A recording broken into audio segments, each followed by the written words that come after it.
E aí pessoal, beleza? Pra quem não me conhece, eu sou Fernando Brasileiro e este é o Aula de História na Web 3.0. Hoje, seguindo a série das monarquias absolutistas, os estados europeus sendo formados, hoje vamos falar da Inglaterra, certo? No primeiro momento nós vamos falar da formação da Inglaterra, né, do Reino da Inglaterra, até a Reforma Anglicana, que mexeu bastante na parte religiosa da formação da Inglaterra. Quem puder deixar o likezinho no vídeo, eu já agradeço. Dá aquela força, se inscreve no canal. Meta do final de 2019 é 1000 inscritos. 1K. Vamos lá, devagarinho a gente vai pontuando. Muito obrigado, pessoal. E bora pra vinheta.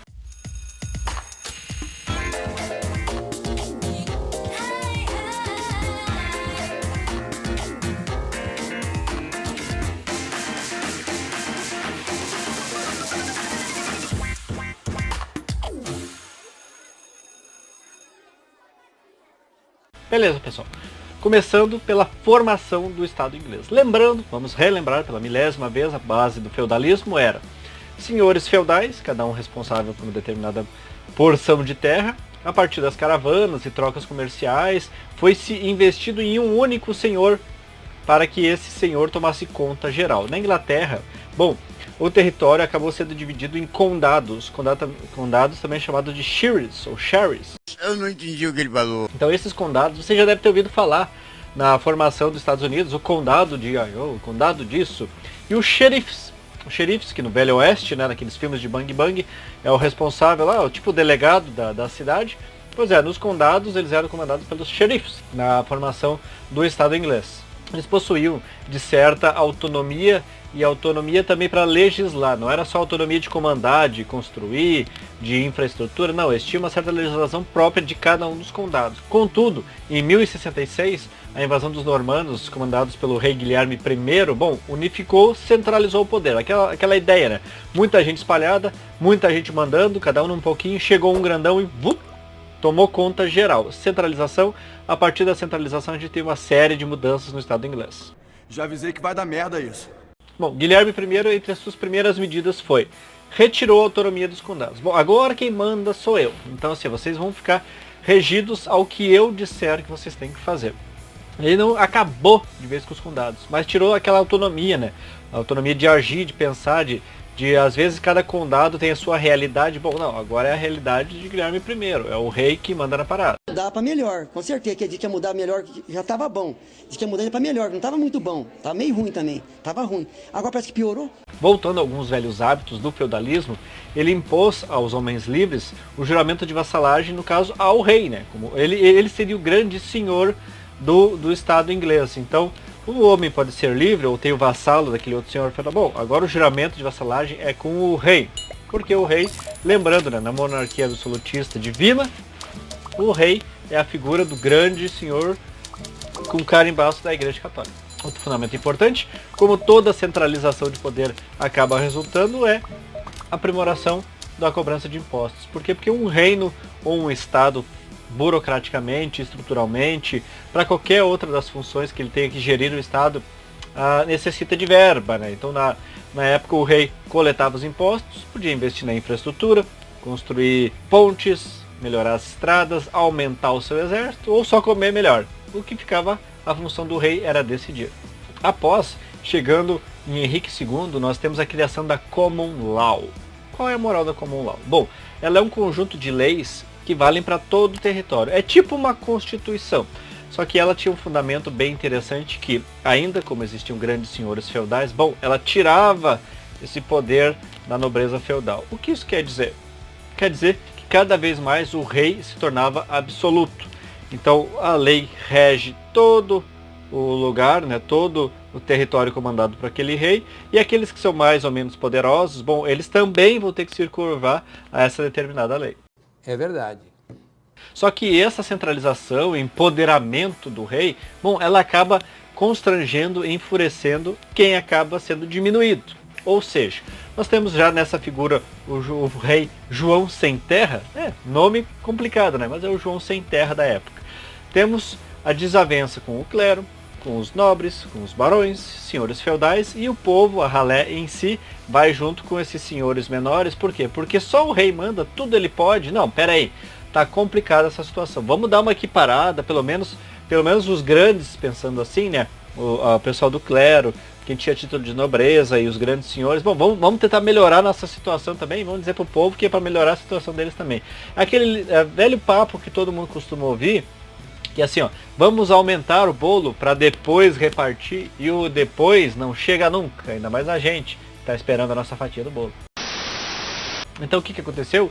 Em 1215 aconteceu um confronto no rio Tamisa. O rei foi cercado, foi acuado pelos protestantes e falou assim, não, agora o senhor rei vai nos ouvir. Bom, as exigências foram feitas, então o rei John, né, o João Sem Terra, acabou escrevendo a Carta Magna. O que continha nessa Carta Magna? Bom, acabou por ele mesmo, né, por livre, espontânea, forçada vontade, limitando o poder do rei. Bom, o rei não é aquele ser tão magnânimo assim que pode fazer tudo. Não, vamos dar uma segurada no rei. Então no momento que o rei está aqui assim, o senhor está aqui e o povo está aqui, no momento que a gente baixa o rei, automaticamente a gente aproxima os grandes senhores, o clero, enfim, todo mundo. Isso garante o quê? Mais direitos para os ricos. Já repararam na nossa situação da política atual que cada vez mais os ricos têm direitos e os pobres não? Bom, isso não é de hoje, pessoal. Parabéns.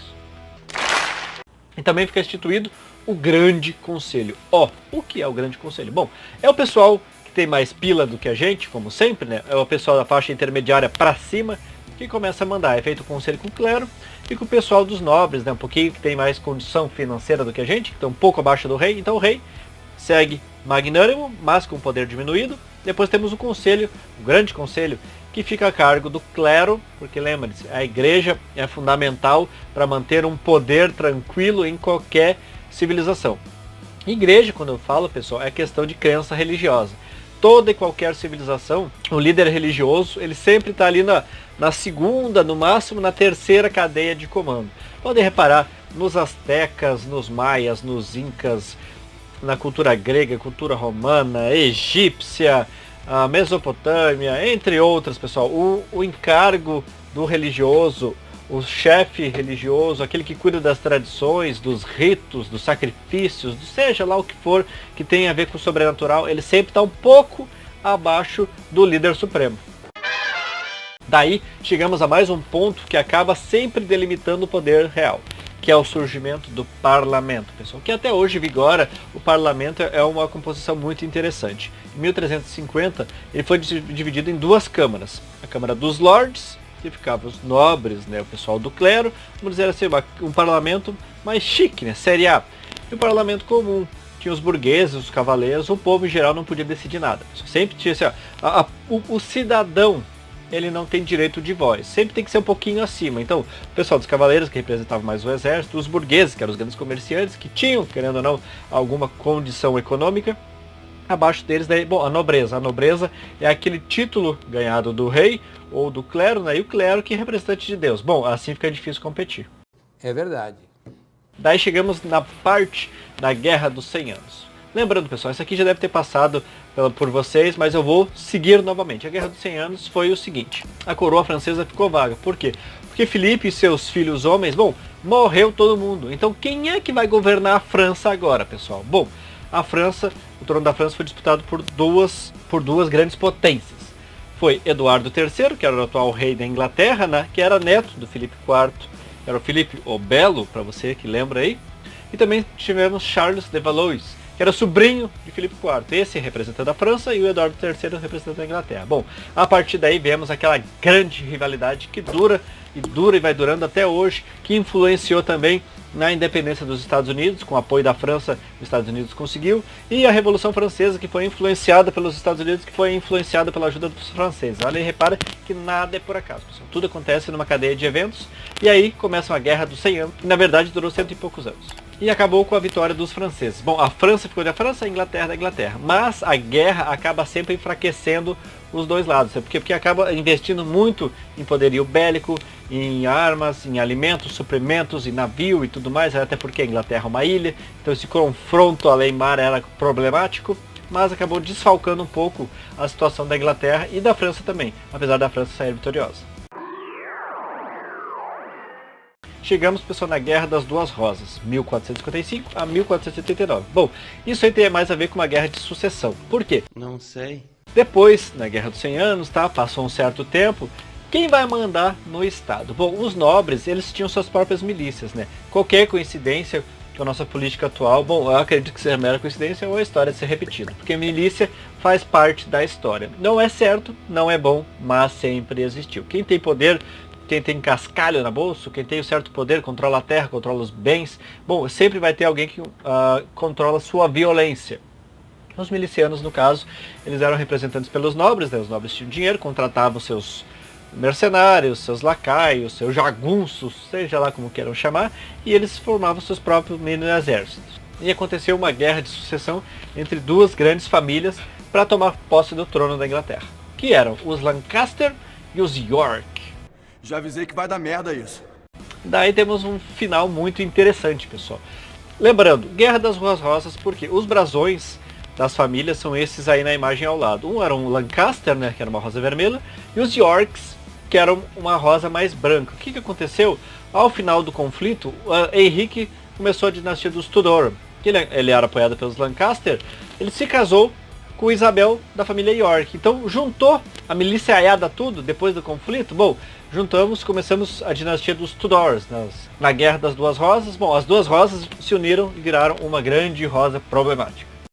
Que bom! Chegamos agora ao ponto, pessoal, que vai finalizar o nosso vídeo, que é a reforma anglicana. Bom, ela tem a ver com o seguinte: a disputa do poder monárquico com o poder do clero. O poder político e econômico sempre teve essas duas forças se debatendo, se disputando quem manda mais. Por quê? Porque o clero, na Igreja Católica, ela propõe o seguinte: contra a usura, ou seja, vocês não podem acumular muito lucro. A Igreja Católica diz, não pode haver divórcio.